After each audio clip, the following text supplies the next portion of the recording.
Como ya lo comentaron, mi nombre es Carlia Tello Torres y conmigo vamos a desarrollar este curso sobre la nueva ley de contrataciones públicas.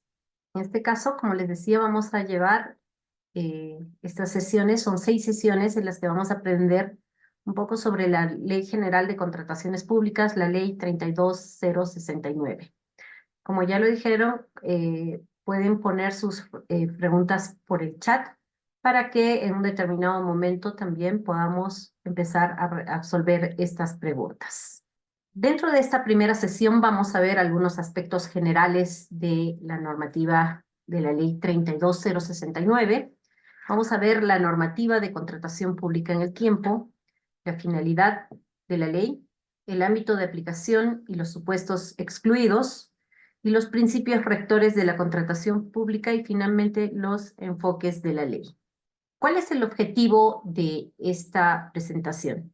El objetivo de la normativa de esta capacitación es potenciar las capacidades de los participantes en la interpretación, análisis y aplicación de la Ley 32069, Ley General de Contrataciones Públicas, y su reglamento en los procesos de compra que llevan a cabo las entidades contratantes con el fin de realizar contrataciones eficientes, así como conocer los principales cambios normativos respecto de la Ley 30225, la Ley de Contrataciones del Estado. A lo largo de este curso vamos a estar haciendo un comparativo entre la Ley 32069 y la Ley 30225, porque entiendo que la mayoría de gente que quiere aprender sobre la nueva normativa ya tiene algunas bases dentro de la Ley de Contrataciones del Estado. Asimismo, es importante que nosotros, no solamente es el hecho de poder leer y toda la ley, la idea es poder hacer una conceptualización y poder aplicar de la mejor forma. Como ya lo dijeron, yo soy ingeniera de sistemas, sin embargo, yo he conversado con muchos abogados y la mayoría me dice que esta ley es la ley que más interpretaciones tiene y que más casuísticas. Es por eso que no se puede poner absolutamente todas las situaciones dentro de la ley, porque tendríamos una ley de 2000 hojas. Entonces, la idea es de que nosotros podamos tener esa capacidad de análisis, de síntesis para poder aplicar correctamente. Vamos a ver un poquito sobre la normativa de contrataciones públicas en el tiempo. El año 2015 se publica la Ley 30225, la cual entra en vigencia el 9 de enero del 2016, y su reglamento, aprobado mediante Decreto Supremo 350-2015-F, el cual estuvo vigente hasta el 29 de enero del 2019 porque fue derogado con el Decreto Supremo 344-2018-F. Fíjense, ya ustedes pueden verificar mediante esta diapositiva todos los cambios que ha tenido esta normativa. Inicialmente se empezó con un valor estimado, por ejemplo, entre algunos de los cambios reservado, luego se cambió a un valor referencial que todo era público, luego nuevamente se volvió al valor reservado, porque de alguna manera se estaban haciendo pruebas a ver qué funcionaba. Es por eso que el año 2017, mediante Decreto Legislativo 1341, se modifica parte de la normativa de contrataciones de la Ley 30225, y en el Decreto Supremo 056 también se modifica el reglamento. Y el reglamento que se modifica, eh, bueno, en este caso se hacen algunas modificaciones, el cual entra en vigencia el 3 de abril del 2017. El 2018 no hubieron mayores cambios, pero el 2019 nuevamente se modifica sustancialmente algunos aspectos de la ley, y la cual es modificada mediante Decreto Legislativo 1444.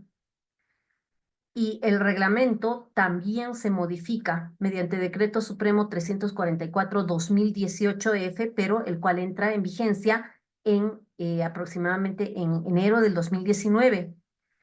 Y mediante Decreto Supremo 082-2019 se establece el TUO de la Ley de Contrataciones del Estado, donde se recogen todos los cambios elaborados mediante el Decreto Legislativo 1341 y el 1444. A raíz del COVID, se tuvieron que dar ciertas modificaciones porque había muchas condiciones en la propia normativa de contrataciones que ya no funcionaban, porque eran situaciones que de repente no estaban en un escenario ideal, en un escenario de compra. Por ejemplo, uno de los puntos importantes que se modificó en el artículo 142 del reglamento de la ley de contrataciones fueron las suspensiones de plazo. En un contexto de no COVID, pues jamás se hubiera pensado en esa situación. Las suspensiones solamente estaban establecidas en el reglamento para las obras, pero no habían suspensiones para bienes y servicios. Pero a raíz del COVID se tuvieron que suspender muchos procedimientos de selección, tanto en bienes como servicios, y por eso es que se establece la suspensión de los plazos. Eh, Justamente se dio en este Decreto Supremo 168/2020F. Luego, también mediante Decreto Supremo 250F se hacen otras modificaciones, pero estas modificaciones siempre estaban enmarcadas en el hecho de que no se estaba llevando a cabo una contratación en las condiciones normales. Habían problemas de muchas obras paralizadas. De hecho, se sacó una directiva, si no me equivoco, fue la 5 del 2020, en la que se establecen ciertas situaciones para que se reactiven las obras, porque en muchos casos de las obras por el COVID también quedaron paralizadas. Uno, y dos, que surgieron estas situaciones de poder, los protocolos COVID y que se tenían que hacer adicionales en obra. Y como se tenían que hacer estas prestaciones adicionales en obra, pues que no estaban previstas, se tuvieron que establecer cómo se iban a implementar. Entonces, se hacen algunas modificaciones, principalmente respecto del COVID con el Decreto Supremo 250. Luego, el año 2021, vuelven a haber más modificaciones. Mediante Decreto Supremo 162, que entró en vigencia en julio del 2021, se cambian muchas situaciones, porque se vieron que algunas de las disposiciones brindadas no estaban siendo efectivas y muchas contrataciones de repente no estaban prosperando porque habían limitaciones en cuanto a los requisitos. Recuerdo mucho que también en julio del 2021 se cambian las bases estándar y uno de los principales cambios, a mi criterio, que trajo también a colación de que muchas ofertas buenas puedan ser admitidas, fue que ya no se establecía la exigencia de la vigencia de poder que tenga 30 días, porque antes se exigía que la vigencia de poder tenga 30 días de antigüedad eh, contados hasta la fecha de presentación de ofertas. Y eso hizo que muchas buenas ofertas se cayeran. Uno, por un lado, hizo que también algunos malos proveedores empezaran a falsificar sus vigencias de poder por querer participar en el procedimiento de selección. Entonces, eso trajo también muchas consecuencias. Pero lo bueno es de que con esta modificación, y no se modificaron pocos artículos, se modificaron más de 20 artículos, casi 30 artículos se modificaron mediante este decreto supremo. Eh, por ejemplo, en cuanto al contenido del expediente de contratación, las bases, y otro de los puntos también importantes es que de los requisitos de calificación se elimina la solvencia económica. ¿Y también por qué? Porque en muchas de estas situaciones, por el COVID, muchas empresas quebraron y ya no tenían, digamos, esa capacidad y todos los negocios bajaron en general. De repente los únicos negocios que no bajaron fueron la venta de alimentos, ¿no? Pero en general todos los demás negocios se fueron de pique. Por eso es que para poder fomentar esta mayor participación de proveedores, es que se retiran algunas exigencias del requerimiento. Inclusive, también en esta modificación se establece que se iba a dar una bonificación del 5% para las MIPES. Justamente esto con el fin de mejorar la capacidad que tenían las MIPES y poder generarles mayor competencia frente a las grandes empresas, ¿no? Y bueno, se pusieron algunas otras modificaciones también y también, si bien es cierto, no son modificaciones permanentes, pero el año 2021 salió el decreto de urgencia 063, en el que permitía que inclusive las empresas que no eran MIPES puedan solicitar la retención del 10%. El año 22 salió, si no me equivoco, con el decreto de urgencia 20 del 2022. El año 23 salió con el decreto legislativo 1553, que solamente eran para procedimientos de selección convocados hasta fin de año. Y también, justamente el año 2021, con este decreto supremo 162, antes los proveedores tenían que entregar la garantía de fiel cumplimiento en contratos cuyos montos eran iguales o mayores a, perdón, claro, mayores a 100,000, pero ahora suben este tope. O sea, los contratos que son menores o iguales a 200,000 no tienen ya que presentar la garantía de fiel cumplimiento. Antes solamente el tope era 100,000, ahora se subió a 200,000. Y así se hacen muchas otras modificaciones al reglamento, pero esto con la finalidad de incentivar la mayor participación de las empresas y no solamente de los proveedores, y principalmente se da el tema de las MIPES. Otro cambio interesante que surgió con el Decreto Supremo 162 fue o que se dio el tema de la redención para las MIPES cuando no habían cometido alguna infracción contra la ley para que les rebajaran o de alguna manera les permitieran seguir contratando con el Estado si es que tenían alguna infracción que ameritaba una inhabilitación. El año 2022 sí tuvimos varias modificaciones.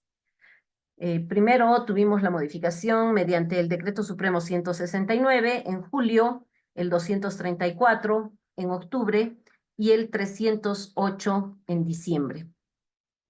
Entonces, como les digo, aquí sí tuvimos ciertas modificaciones debido a que definitivamente también seguíamos teniendo algunos problemas en el Estado.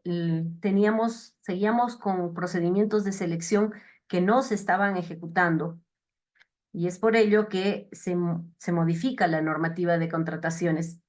Justamente con el Decreto Supremo 234, que fue aprobado en octubre del 2022, es que se cambian las bases y salen nuevas bases en octubre del 2022, que son las que actualmente siguen vigente, en las que se rectifican muchas situaciones.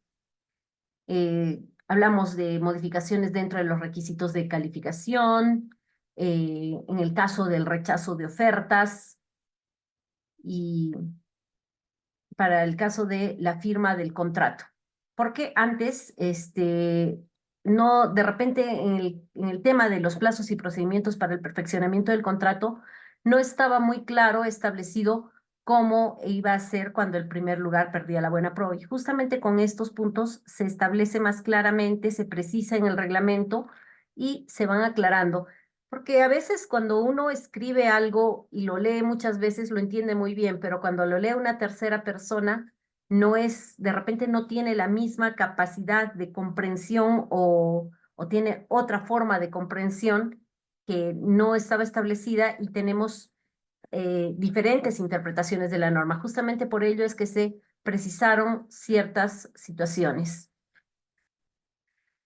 Y la última modificación que hemos tenido este año fue en abril, que entró en vigencia el 14 de abril del 2024 mediante Decreto Supremo 51/2024. Dentro de este Decreto Supremo, dentro de este Decreto Supremo, principalmente se van a ver temas de la Junta de Resolución de Disputas en la ejecución contractual para el caso de obras. Si bien es cierto que la Junta de Resolución de Disputas es un tema bastante interesante porque es un ente o un organismo que está permanentemente siguiendo a lo que es la ejecución de la obra. Lo bueno es que esta Junta de Resolución de Disputas no solamente va a estar para las obras, con la nueva normativa de contrataciones del Estado, sino que ahora se va a llamar la Junta de Prevención y Resolución de Disputas y va a estar disponible para todos los objetos de contratación, dependiendo de los montos, como vamos a ver en sesiones posteriores. Y finalmente, este año 2024, tenemos que el 24 de junio se publicó en el Diario Oficial El Peruano la Ley 32069, que es la Ley General de Contrataciones Públicas, la cual deroga la Ley 30225 a partir de su entrada en vigencia, porque actualmente la Ley 30225 va a seguir vigente y lo más probable es que nuestro próximo Plan Anual de Contrataciones para el año 2025 siga rigiéndose a la Ley 30225. Esta norma va a entrar en vigor a los 90 días calendario contados a partir del día siguiente de la publicación de su reglamento y se tiene 180 días calendario para aprobar el reglamento contados a partir del día siguiente de la publicación de la ley 32069. ¿Listo? Entonces, aquí es importante de que nosotros también tengamos bien claro que todavía no está vigente esta ley 32069. Varias personas me preguntaban, pero ya se dio la ley, ¿por qué no entra en vigencia? Porque dentro de la misma ley, dentro del mismo marco normativo de la ley, dice cuándo va a entrar en vigencia.